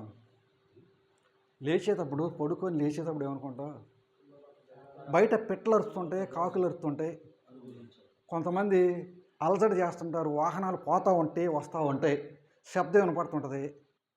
లెగ్దాంలే ఏంటి? లెగ్దాంలే, ఇంకాసేపు ఉండగా లెగ్దాంలే, ఇంకాసేపు ఉండగా లెగ్దాంలే అని దేవుడు 2026 సమయాన్ని, ఈ సంవత్సరాన్ని, ఈ మంచి దినాలను నువ్వు అనుభవించే విధానం దేవుని గురించి లేఖనాలు మనకు ఇప్పుడు బోధ చేసినాయి. నువ్వు దాన్ని ఎరగకపోతే మాత్రం నువ్వు ఎఫెసీ సంఘం చెప్తాడు కదా 5వ అధ్యాయం 15వ వచనంలో, మీరు సమయమును పోనీయక సద్వినియోగం చేసుకుని అజ్ఞానుల వలె కాక జ్ఞానుల వల్ల నడుచుకోవాల్సిన అవసరం ఉంది. మరి సమయం ఏ సమయం అంటే ఆ అజ్ఞానులాగా ఉండకుండా జ్ఞానులుగా దేవుని వాక్యము తీసిన దేవుని జ్ఞానం పొందినటువంటి వారుగా, దేవుని విషయంలో మనము చురుకైనటువంటి వారుగా ఉండాలి. అంటే సమయాన్ని సద్వినియోగం చేసుకోవాలి. సమయాన్ని సద్వినియోగం చేసుకోవాలంటే సమయం గురించి నీకు తెలవాలండి. 2026 సంవత్సరం ఇప్పుడు వచ్చింది. ఈ సమయాన్ని నువ్వు సద్వినియోగం చేసుకోవడానికి ఏం చేయాలంటే అసలు సమయం విలువేంటో నువ్వు తెలుసుకోవాలి. సమయాన్ని గురించి నువ్వు చదువుకోవాలా, సమయాన్ని గురించి నువ్వు పరిశీలించాలా, సమయాన్ని గురించి నువ్వు పరీక్షించుకోవాలా, పరిశోధించాలా. సమయం ఏంటో పరిశీలించాలా. అన్ని సమయాలు అందరికీ ఒకేలాగా ఉండవు. అర్థమవుతుందండి? అన్ని సమయాలు అందరికి ఒకేలాగా ఉండవు. రోమా సంఘానికి చెప్తున్నాడు పౌలు గారు, రోమా సంఘానికి చెప్తున్నాడు. 13వ అధ్యాయము రోమీయులకు రాసిన పత్రిక 13వ అధ్యాయము 11వ వచనంలో ఆయన మాట్లాడుతున్నాడండి. రోమా పత్రికలో రోమా సంఘంలో ఆయన చాలా మరియు మీరు కాలము నెరిగి కాలము నెరగమంటాడు ఇక్కడ, నిద్ర మేలుకోమంటాడు ఇక్కడ. 13వ అధ్యాయము 11వ వచనం భాగాన్ని కాలము నెరిగి నిద్ర మేలుకొని వేళ అయింది అంటే కాలాన్ని గురించి అవగాహన ఉండాలండి మనకి. కాలాన్ని గురించి, కాలం విలువ ఏంటో, కాలము గడిచిన కాలము కొంతమంది చూడలేదు. ఆ కాలాన్ని నాకు ఇచ్చాడు, నేను చూస్తున్నాను, నాకెందుకు ఇచ్చాడో ఆ కాలాన్ని ఎరిగి ఎందుకు ఈ కాలాన్ని ఎరగాలంటే ఎందుకు నీకు ఈ కాలాన్ని ఇచ్చాడో గమనించాలి. అది నీకు నాకు మనకి ఎందుకు ఈ కాలాన్ని ఇచ్చాడు. అదే క్రైస్తవులు, విశ్వాసులు, సంఘస్థులు కూడా గమనించాలి. ఎందుకు దేవుడు నన్ను ఈ పంపించి ఈ కాలాన్ని నాకు ఇచ్చాడు అనేటువంటిది. అంటే కాలాన్ని ఎరగాల్సిన అవసరం ఉందండి. రోమా సంఘానికి చెప్తున్నాడు, క్రైస్తవులకు చెప్తున్నాడు. కాలం ఎరిగి అంటే కాలం మీద అవగాహన ఉండాలా, కాలం మీద జ్ఞానం ఉండాలా, కాలం మీద లెక్కలు ఉండాలండి. మోషే మాట్లాడతాడు ఇక్కడ, 9వ కీర్తనలో మోషే మాట్లాడతాడు 12వ వచన భాగంలో. కాలాన్ని గురించి అవగాహన లేదు నాకు, కాలం గురించి తెలివి లేదు, కాలం గురించి జ్ఞానం లేదు, కాలం గురించి నాకు సరైనటువంటి యోచన లేదయా. ప్రార్థన ద్వారా చెప్తున్నాడు 12వ వచనంలో, 9వ కీర్తన 12వ వచనం. నాకు జ్ఞాన హృదయము కలుగునట్లు మా బ్రతుకు దినములో, మా జీవిత దినములో మేము భూమి మీద ఎంతకాలం ఉంటామో, ఎంతకాలం బ్రతుకుతామో అయ్యా లెక్కించుకున్నట్టుకు మాకు జ్ఞాన హృదయమును కలుగు చేయము, నేర్పమంటాడు. నా సమయం, నా దినాల గురించి చెప్పమంటాడు. లెక్కించేటప్పుడు గొప్ప భాగ్యం నాకు తెలివి దయచేయమన్నాడు. అందుకనే పౌలు గారు కూడా అది అంటాడు, కాలం నెరిగి అంటే కాలాన్ని ఎందుకు ఎరగమంటున్నాడు. మోషే కూడా కాలాన్ని గురించి ఎందుకు ఆ ప్రస్తావన చేసి ఆ కాలాన్ని గురించి తెలుసుకునే, కాలం గురించి సరిగ్గా తెలుసుకునేటువంటి యోచన, ఆలోచన, తలంపు నాకు ఎందుకు జ్ఞాపకం చేయమంటాడో ఆయన చెప్తున్నాడు, ఆయన మాట్లాడుతున్నాడు. ఎందుకంటే ఆయన ఎందుకు మాట్లాడుతున్నాడంటే అందరికీ అన్ని రకాలుగా అన్ని కాలాలు ఒక రకంగా ఉండవండి. ఉంటాయా? ఆదికాండం చూసిన 5వ అధ్యాయం 27వ వచనం చూస్తే, ఆదికాండము 5వ అధ్యాయము 27వ వచన భాగాన్ని మనము గ్రంథంలో పరీక్షిస్తే ఆ గ్రంథాన్ని మనం చదివితే మనం అయ్యా మెతూషెల అయ్యా జరిగ్గా మెతూషెల దినములన్నీ 960 సంవత్సరములు చాలండి. అప్పుడు అతడు మృతి నొందెను. అంటే మెతూషెల ఎన్ని సంవత్సరాలు బ్రతికాడండి? అంటే కాలం ఎందుకు ఎరగమంటున్నాడు మనం గమనించాలా. కాలాన్ని గురించి ఎందుకు అవగాహన కలిగి ఉండాలో, కాలాన్ని గురించి ఎందుకు జ్ఞానాన్ని కలగమంటున్నాడు, భక్తులు ఎందుకు అంటున్నారు మనం గమనించాలా. కాలాన్ని ఎరగమంటున్నాడు అంటే మెతూషెలకి పూర్వకాలంలో పితరులకు 969 సంవత్సరాలు ఇచ్చాడు కదా. మరి ధర్మశాస్త్ర కాలానికి వచ్చేసరికి, ధర్మశాస్త్ర గ్రంథంలో ధర్మశాస్త్ర కాలానికి వచ్చేసరికి ద్వితీయోపదేశకాండం 34వ అధ్యాయం 7వ వచనంలో ఆయన మాట్లాడతాడు. 34వ అధ్యాయము ద్వితీయోపదేశకాండము 34వ అధ్యాయము 7వ వచనాన్ని పరిశీలించాల్సింది. మోషే చనిపోయినప్పుడు 120 ఈడు కలవాడు, అతనికి దృష్టి మాంద్యం లేదు, సత్తువ తగ్గలేదు. అంటే ధర్మశాస్త్ర కాలంలో వచ్చేసరికి మోషేకి ఎంత ఆయన ఆయుష్ ఎంత కుదించబడింది? 960 సంవత్సరాల నుంచి 120 సంవత్సరాలకు కుదించాడు. కాలాలు అందరికీ సరిగ్గా ఉన్నాయి. అందుకని కాలాల గురించి, కాలం నెరిగి, కాలం గురించి అవగాహన కలిగి జ్ఞానం తెచ్చుకోవాల్సిన అవసరత లోకంలో మనకు ఉందండి. కాలాలు అందరికీ సమానంగా ఉండవు, ఉంటాయా? అందుకని జ్ఞాపమంటాడు, తెలియచేయమంటాడు. నాకు జ్ఞాన హృదయం తెలియజేయ, మా దినములు ఎన్నో. నీ దినాలు ఎన్ని, నా దినాలు ఎన్ని మనకు తెలుసా? తెలియదు కదా. కాలంలో సమయంలో తండ్రి తన స్వాధీనంలో ఉంచుకున్నాడు. నీ ఆయుష్, నా ఆయుష్ దేవునికి తెలుసు. మరి ఎప్పుడు చచ్చిపోతానో తెలియదు. చనిపోయే ముందు లోకాన్ని విడిచే ముందు నీకు అప్పగించిన పని ఏంటి? నువ్వు చేయాల్సిన పని ఏంటి? సువార్త నీకు 2026 సంవత్సరాన్ని ఎందుకు ఇచ్చాడు? పౌలు గారు ఎందుకు అంటున్నాడు, నాకు ఈ సంవత్సరము కార్య అనుకూల సమయం నాకు ప్రాప్తించిందని అనుకుంటున్నప్పుడు, మరి దేవుని కార్యము ప్రభు సేవకు అనుకూలమైన సమయం నాకు ఇచ్చాడని ఆలోచించి దాని పని కొనసాగించాల్సిన బాధ్యత మనకు ఉంది కదా. అందుకని కాలాన్ని గురించి తెలుసుకోమంటున్నాడు ఇక్కడ. మరి ఇప్పుడైతే మోషే కాలంలో అప్పుడు అయితే మోషే నవిసి చనిపోయాడా? నవిసి చనిపోయాడంటే మోషే జబ్బు వచ్చింది దానికి. కళ్ళు బాగా కనపడుతున్నాయి, దృష్టిమాంద్యం లేనటువంటి వాడు, సత్తువ తగ్గలేదు, శక్తి ఉంది, బలం ఉంది, అంత సమర్థంగా ఉంది. ఆయన ఆ 120 సంవత్సరాల వయసులో ఎక్కడికి ఎక్కిండి తెలుసా? పిసకా కొండ నెపో శిఖరంకి ఎక్కాడు. అక్కడ నెపో శిఖరంకి ఎక్కి ఆ వయసులో ఎక్కి కనాను దేశాన్ని మొత్తం చూడటానికి కళ్ళు మాంద్యాలు అక్కడ చక్కగా చూపు ఉంది. Very long distance. ఆ నుంచి కింద దిగి నువ్వు చనిపోతావు, తొందర దిగమన్నాడు దేవుడు. చూపించే కదా దేవుడు. ఎక్కడానికి ఎంత సత్తు ఉంది, దిగడానికి ఎంత సత్తు ఉంది, చూడటానికి ఎంత నేత్రంలో ఆ పవర్ ఉంది. మరి ఎందుకు చంపాడు ఆయన్ని? మోషే ఇల్లంతట్లో నమ్మకమైనవాడు కదా. మరి నమ్మకమైన ఎందుకు చంపాడంటే నీ ఆయుష్ అంతవరకే ఉందా, ఇంకా పని మిగిలిన పని ఏమో యెహోషువ చేస్తాడులే, నీ పని అయిపోయింది రా అని పిలుస్తున్నట్టు. అక్కడ పని అయిపోయింది, నీ కాలం అయిపోయింది, మిగిలిన పని యెహోషువ చేస్తాడులే, నువ్వు రా అంటాడు. మన కాలం అయిపోయిన తర్వాత మనం ఏం చేస్తాం అంటే సత్తువ లేదా, ఆయనకి శక్తి లేదా, బలం లేదా, ఇస్కా కొండ మీద నెబో శిఖరంకి ఎక్కగలిగే శక్తి సామర్థ్యం కలిగినటువంటి దేవుడు కదా, అదే వ్యక్తి కదా మోషే. అంత శక్తి బలాన్ని ఇచ్చినటువంటి దేవుడు.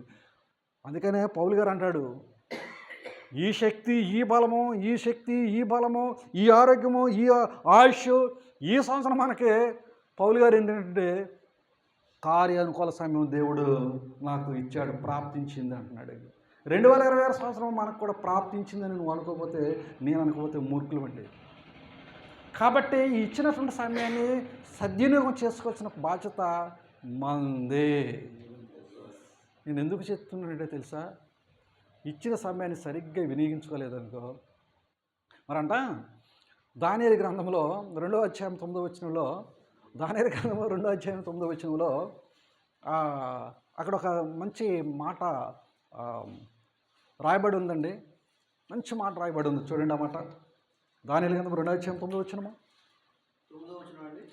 కాలము ఉపాయముగా గడపవలనని. చూసారా, కాలమును ఉపాయముగా గడపవలనని అబద్ధమును మోసపు మాటలను నా ఎదుట పలకను ఉద్దేశించి ఉన్నారు. మీరు కళను కళభావం చెప్పలేకపోతే తిత్తోల్సి తోలొలిసి జాగ్రత్త అంటాడు అక్కడ. అంటే ఈ లోకంలో అంటే నెబుకద్నెజరుకు కళ వచ్చింది. కళ భావం చెప్పేవాడు వాళ్ళని ఎక్కడెక్కడ ఉన్నారో పిలుచురమ్మంటాడు. ఈ లోకంలో మంచి పేరు ప్రతిష్టలు కలిగినటువంటి వాళ్ళు అయ్యా వింటున్నారా, పేరు ప్రతిష్ట కలిగినటువంటి వాళ్ళు మాంత్రికులను, సోదెకాండ్రును, తర్వాత సకల విద్యలో ప్రావీణ్యం గల వారును, చేతబడి గల వారును, ఈ విధంగా పేరు ప్రఖ్యాతులు గంచి ఒక మంచి ఉన్నతమైనటువంటి పేర్లు కలిగినటువంటి వాళ్ళు వీళ్ళు భూములు ఉనికిలో కొనసాగుతున్నారు. అయితే వాళ్ళని పిలిపిమంటాడు. వాళ్ళని పిలిపించి వచ్చిన కాంచి వంటకాలు చేసి భోజనాలు పెట్టి రకరకాల అన్ని భోజనాలు ఏర్పాటు చేసి చెప్పండి అంటే ఉదయం వచ్చిన 9 కాంచి 6 వరకు చెప్పట్లా. ఎక్కడలేసి అక్కడికి వెళ్తున్నారు, అక్కడలేసి ఇక్కడికి వస్తున్నారు, ఇటోడు అటు అటోడు ఇటు పోయి ఉపాయంగా కాలం గడుపుతూ ఉన్నారండి. చెప్పట్లా, కాలాన్ని ఉపాయం గడిపేస్తున్నారు, చెప్పట్లా. ఏం మాట్లాడారంటే అబద్ధాలు చెప్తున్నారు, మోసం మాటలు మాట్లాడుతున్నారు, కపటపు మాటలు మాట్లాడుతున్నారు. అక్కడ ఉంది. నేటి కాలములో వారికి లాగా సేవకులుగా సువార్థికులుగా డైరెక్టర్లుగా, తర్వాత బిషప్పులుగా, రకరకాలైనటువంటి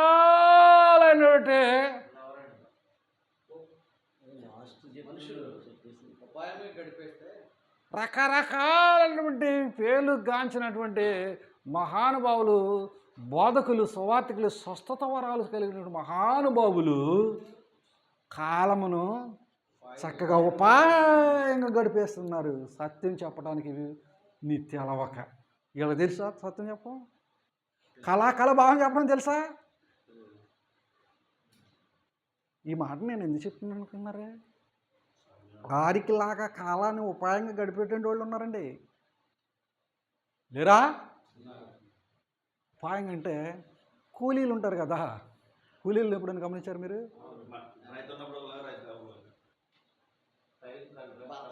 ఇప్పుడు మా ఏరియాలో పత్తి తీయటం ఉంటుంది, పత్తి తీయటం ఉంటుంది. మా ఏరియాలో ఉండదు, మీ ఏరియాలో ఉంటుంది. మా ఏరియాలో పత్తి తీయటం ఉంటుంది, మీ ఏరియాలో నాటు ఉంటుంది కదా. ధాన్యం ఈ పత్తి తీతకి నాటుకు వెళ్ళినటువంటి వాళ్ళు ఏం చేస్తారంటే కూలీకి పిలుస్తారు. 300 కూలీ. పొద్దున్నే 9ంటికి బయలుదేరుతారు, అక్కడికి వెళ్ళి 10 అవుతుంది, 5ంటికి వచ్చేసేస్తారు. ఎన్ని కేజీలు పత్తి తీసినామంటే మా కావచ్చు 10, 12, అంతకంటే ఎక్కువ తీయలేరు. ఒక్కొక్కళ్ళు 12 కేజీల కంటే ఎక్కువ తీయలేరు. వాళ్ళకి 300 కూలీ. ఇదే మనుషులు మరొక పక్క చేలోకి వెళ్ళి వేరేటువంటి వాళ్ళు 50 కేజీలు ఇస్తున్నారు. అది కాంట్రాక్టర్. అదే చేతులు కదా, అదే పత్తి కదా, ఆ పక్క చేనే కదా, అదే మనుషులు కదా, అదే మనుషులు కదా. అంటే 300 కూలికి ఏం చేయాలో ఉపాయం తెలుసు వీళ్ళకి.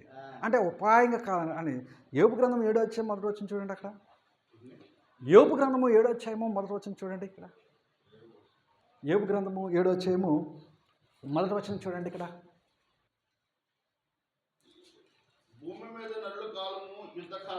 భూమి మీద నల్లు కాలము యుద్ధ కాలము కాదా? వారి దినములు కూలివాని దినములు అంటివి కాదా? అంటే కూలోళ్ళు ఉపాయంగా కాలాన్ని ఎట్లా గడుపుతారో అట్లా గడుపుతున్నారండి. కూలివాళ్ళలాగా కూలి పనికి వెళ్ళేటువంటి వాళ్ళు ఉపాయంగా గడుపుతారు. చూసారా? మా టైం అయిపోయింది, 5 అయింది, పొదుగు అవుతుంది ఏమనుకుంటున్నాను. ఎవరు మోసం చేస్తారు? యజమాని మోసం చేస్తారు, యజమాని మోసం చేస్తారు. కానీ ఈ లోక సంబంధమైన మనుషులు యజమాని మోసం చేసి కూలి సంపాదించి కూలికి ఉపాయంగా కాలం గడుపుకుంటారు. కానీ మన దేవుడు అలాంటివాడు కదండి. యోహాను సువార్త 15వ అధ్యాయంలో అంటాడు, నా తండ్రి వ్యవసాయకుడు, నేను నిజమైన ద్రాక్షవల్లిని, నా తండ్రి వ్యవసాయకుడు, ఫలింపని నాలో ఫలింపని ప్రతి తీగ తీసి పారవేయబడిను తిత్తోలుస్తానంటాడు. అక్కడ నెబుకద్నెజరైతే నా యందు నిలిచి ఉండకుండా, నా లేఖనానుసారంగా జీవించకుండా, బ్రతకకుండా ఉంటే నా తండ్రి వ్యవసాయకుడు ఏం చేస్తారో తెలుసా? తీసి కాల్చి అగ్నిలో మనుషుల చేత కాకబడి నుప్పండి తగలబెడతారు. జాగ్రత్త. ఏంటండి? ఈ యజమాని మోసం చేయొచ్చు కానీ కాలయాపన చేస్తాం, కానీ ఆ యజమాని కాలయాపన చేసి గడపడానికి వీల్లేదు. ఈ కాలం ఎరిగి కాలం ప్రకారం జీవించాల్సిన అవసరం ఉన్నది. చివరి మాట ఏంటంటే, సేవకుడిగా నిన్ను నన్ను ఎన్నుకోవటానికి కారణం మరొక వ్యక్తి ఉన్నాడు. దేవుడు. ఎందుకు ఎన్నుకుంటున్నాడంటే, ఇంతకుముందు మన జీవితం ఎలాంటిది, మన బ్రతుకు ఎలాంటిది, మనది దేవునిలో లేనప్పుడు మనం నీచులం కదా, దేవుని ఎరగనప్పుడు మనం పాపులం కదా, దేవుని ఎరగనప్పుడు మనం ఎన్నిక లేనటువంటి వారు కదా. నువ్వు సేవకుడిగా లేకపోతే నీ మన భూమి మీద విలువ లేదండి. నిన్ను సేవకుడిగా ఇచ్చాడు. సేవకుడిగా మాత్రమే కాదు, ఈ లోకంలో నీకు నాకు ఒక మంచి స్థానాన్ని ఇచ్చాడు. మినిస్టర్ అంటే మామూలు కథ కాదండి. కలెక్టర్ గారైనా సేవకుడి దగ్గరకు వచ్చి మోకరించి దేవుని కోసం ప్రార్థన చేసుకుని దేవుని కోసం మోకరించాడు. అంత గొప్ప భాగ్యం కలెక్టర్గా ఈ లోకంలో పేరు ప్రఖ్యాతులుగా ఓ సేవకుడి కింద మోకరించి ప్రార్థన కోరుతున్నాడు అంటే నీకు ఇచ్చిన స్థానం ఎలాంటి స్థానం? ఉన్నతమైన స్థానం అండి అది. దౌర్భాగ్యమైనటువంటి పరిస్థితులు మనకు ఉన్నాయి, నీచమైన పరిస్థితులు ఉన్నాయి, దరిద్రమైన పరిస్థితులు ఉన్నాయి, ఆకలి దప్పికలతో అలమటించిన పరిస్థితులు ఉన్నాయి, ఒక జత లేనటువంటి వస్త్రాలు లేనటువంటి దీనహీనమైన పరిస్థితులు ఉన్నాయి. ఆ పరిస్థితుల నుండి ఒక మంచి సేవకుడిగా హిజ్కియాలాగా అదే ఇర్మియాలాగా నిన్ను తల్లి గర్భంలో రూపించి తన సేవ కోసం ఎలా ఎన్నుకున్నాను, నిన్ను నన్ను ఎన్నుకోవడానికి కారణం కూడా ఒకటి ఉంది. ఒక మాట చెప్తాను. సమూయేలు 2వ సమూయేలు గ్రంథము 7వ అధ్యాయము ఒకసారి ఆయన జ్ఞాపం చేస్తున్నాడండి. 18వ వచనం చూస్తే, నాకు దావీదు రాజు లోపల ప్రవేశించి దావీదు రాజు యెహోవా సన్నిధిలో కూర్చుండి ఇలాగూ మనవ చేసెను, నా ప్రభువా యెహోవా, ఎంతగా నీవు నన్ను హెచ్చించుటకు నేను ఎంతటి వాడును, నా కుటుంబము ఏ పాటిది, ఎంతగా హెచ్చించుటకు చేసిన నీ దృష్టిలో కొంచెమై. చాలండి. ఒక మానవుడిగా ఆలోచన చేస్తే, నీవు నన్ను జ్ఞాపకం చేసుకుని నన్ను హెచ్చించిన ఈ ఒక్క గొప్ప స్థితి ఏ పాటిదయ్యా? నా కుటుంబమును హెచ్చించడానికి, నా కుటుంబమును నీ కుమారులుగా నీ కుమార్తెలుగా నీ యొక్క దేవుని పిల్లలుగా మేము దేవుని పిల్లల వరకు చెప్పుకోవడానికి నా కుటుంబాన్ని ఈ విధంగా ఆశ్రయించినందుకు, నా స్థితిగతులు ఆత్మీయంగా ఆర్థికంగా ఈ లోకంగా ఒక హెచ్చించడానికి నువ్వు చేసుకున్న నిర్ణయం బట్టి ఆయన దేవుని సన్నిధిలో ఉండి ప్రార్థన చేస్తుంటే, నేను యాపాటి వాడిని, నా కుటుంబము యాపాటిది. ఎందుకో తెలుసా? ఆ మాట అనడానికి కారణం ఏంటో తెలుసా? 8వ వచనంలో మాట్లాడతాడు. 8వ వచనం ఆయన స్థితి ఏంటో, ఆయన ఎక్కడి నుంచి వచ్చాడు. కాబట్టి నీవు నా సేవకుడు దావీదుతో ఎలాగో సెలవివ్వు, చెప్పుము. సైన్యములకు అధిపతి యెహోవా సెలవిచ్చినదేమనగా, గొర్రెల కాపములో ఉన్న నిన్ను గొర్రెల దొడ్డుల నుండి తీసి ఇశ్రాయేలులను నా జనుల మీద అధిపతిగా నియమించి తిని. చాలండి, ఇదే జ్ఞాపకం చేసుకుంటున్నాడండి. గొర్రెలు కాసుకునేవాళ్ళు, వాళ్ళ కుటుంబం మొత్తం గొర్రెలు కాసుకునే వాళ్ళే. ఇద్దరే ఉన్నారు. ఆ 8 యెషయా కుమారులలో ఇద్దరే యుద్ధంలో సైన్యంలో ఉన్నారు. మిగిలిన మొత్తం గొర్రెలు కాసుకునేటువంటి వాళ్ళే, గొర్రెలు కాపర్లే. ఈయన కూడా గొర్రెలు కాపరే. నా కుటుంబం గొర్రెలు కాసుకునే వాళ్ళు కదా. గొర్రెలు కాసుకుని గొర్రెల దొడ్లో మేము గొర్రెల ద్వారా బ్రతికేటప్పుడు జీవనోపాధి కదా. నన్ను నా కుటుంబమును ఇంతగా హెచ్చించడానికి నువ్వు ఇంతగా జ్ఞాపకం చేసుకోండి. కారణం ఏంటి? నేను అంతటి వాడును అంటే, గొర్రెల దొడ్డులో గొర్రెల కాసుకొని బ్రతికే నా స్థితి ఇశ్రాయేలు ప్రజలను పాలించే గొప్ప అధిపతిగా చేసావంటే, ఇది నీ గొప్ప కాదా? నీ ప్రేమ కాదా? నీ వాత్సల్యం కాదా? నీవు నాకు ఇచ్చినటువంటి ఈ 2020 సంవత్సరము ఒక శ్రేష్టమైనది కాదా అని దావీదులాగా ఆలోచించి మీ స్థితి నా స్థితిని జ్ఞాపకం చేసుకొని 2026 సంవత్సరం దేవుడు పౌలు గారిలాగా ప్రభు కార్యము కొనసాగించడానికి సమయానుకూలం నాకు ప్రాప్తించిందని నీవు అనుకోకపోతే, అనుకొని ముందుకు కొనసాగి ఆ సమయాన్ని సరిగ్గా సద్వినియోగం చేసుకోవాలని మిమ్మల్ని కోరుకుంటున్నాను. ఎందుకు కోరుకుంటున్నాను అంటే, విశేష చెప్పుకున్నంత మాత్రాన అది నీకు మంచి సంవత్సరం, నాకు మంచి సంవత్సరం కాదు. దేవుని పని నీ ముందుంచి నీకు 2026 సంవత్సరం ఇచ్చిండు. ఆ పనిలో, ఆ ప్రార్థనలో, ఆ భక్తిలో, ఆ విశ్వాసంలో కొనసాగితేనే ఏ క్రైస్తవురాలకైనా, ఏ క్రైస్తవుడికైనా, ఏ సేవకుడికైనా అది 2020 సంవత్సరంలో నూతన సంవత్సరంలో శుభాకాంక్షలు తెలియజేసినట్లు అవుతుంది. అందుకని నా బోధ కొంచెం ఎలా ఉంటుందన్నా, కాంట్రవర్సీగా ఉంటుందన్నా. కాబట్టి కాంట్రవర్సీగా ఉన్న ఖచ్చితమైన సత్యం ఉంది. అందుకనే ఏపీసీ రాసిన పత్రిక 4వ అధ్యాయము 15వ వచనంలో మాట్లాడతాడు. ఏపీసీ రాసిన పత్రిక 4వ అధ్యాయం 15వ వచనంలో మాట్లాడుతున్నాడు ఆయన. పౌలు గారు మాట్లాడుతుండే ఏపీసీ సంఘంతో మాట్లాడుతున్నాడు. ప్రేమ కలిగి సత్యము చెప్పుచు క్రీస్తు వలె ఉండునట్లు మనం అన్ని విషయములు ఎదుగుదుము. చాలండి ఈ మాట. ప్రేమ అంటే క్రీస్తు. ప్రేమ అంటే క్రీస్తు అండి, దేవుడండి. ఆ క్రీస్తుని కలిగి ఉండాలంటే క్రీస్తులో ఉండాలి. క్రీస్తులో, క్రీస్తునందు, క్రీస్తు చేత మనము ఉండాలి. ప్రేమ కలిగి సత్యం చెప్పాలి. ఏం చెప్పాలండి? సేవకుడు అయినట్టు నువ్వు, నేను, మనము సత్యమైన మాట ఎందుకు వాడబడిందంటే అసత్యాన్ని బోధించేవాళ్ళు, అసత్యాన్ని నమ్మేవాళ్ళు, అసత్యాన్ని కొనసాగించేవాళ్ళు కూడా ఉన్నారు. కాబట్టి ఇప్పటికైనా ఈ 2026 సంవత్సరం ఈ నీ సేవకుడిగా ఎందుకు ఇచ్చాడంటే ఏ సత్యమైతే నీకు వినిపించబడిందో, ఏ సత్యమైతే విశదపరచబడిందో, ఏ సత్యమైతే నీ ముందుందో, నీ గ్రంథంలో చెప్పబడుతుందో ఆ సత్యాన్ని ప్రకటించడానికి ప్రయత్నం చేయడానికి 2026 సంవత్సరాన్ని నీకు ఇచ్చాడు. ఆ 2020 సంవత్సరాన్ని నువ్వు సద్వినియోగం చేసుకోవాలంటే క్రీస్తు ప్రేమ కలిగి సత్యమే చెప్పు, అబద్ధాన్ని చెప్పకు, కపటము మాటలు చెప్పకు, అబద్ధ బోధ చెప్పకు, అబద్ధ బోధకులుగా ఉండవద్దు. ఎందుకంటే బాధకులమైన మనము బాధకులకి మరీ కఠినమైన తీర్పు ఉంటుందండి. ఎందుకంటే విశ్వాసులకు ఒక తీర్పు ఉంటే మనకు 2 తీర్పులు ఉంటాయి. ఎందుకంటే అబద్ధపు మాటలు, కపటపు మాటలు, కపటపు బోధ చేసినట్టయితే మనము సత్యాన్ని కలిగి, క్రీస్తుని కలిగి సత్యము ప్రకటించకపోతే, అబద్ధాన్ని ప్రకటిస్తే అబద్ధికులు ఎందుట్లో ఉంటారు? మండుతున్న అగ్నిగుండంలో ఉంటారు. జాగ్రత్త 2026లో కన్నా మార్చుకోవడానికి ప్రయత్నం చేయండి. మీ అందరికీ వందనాలు.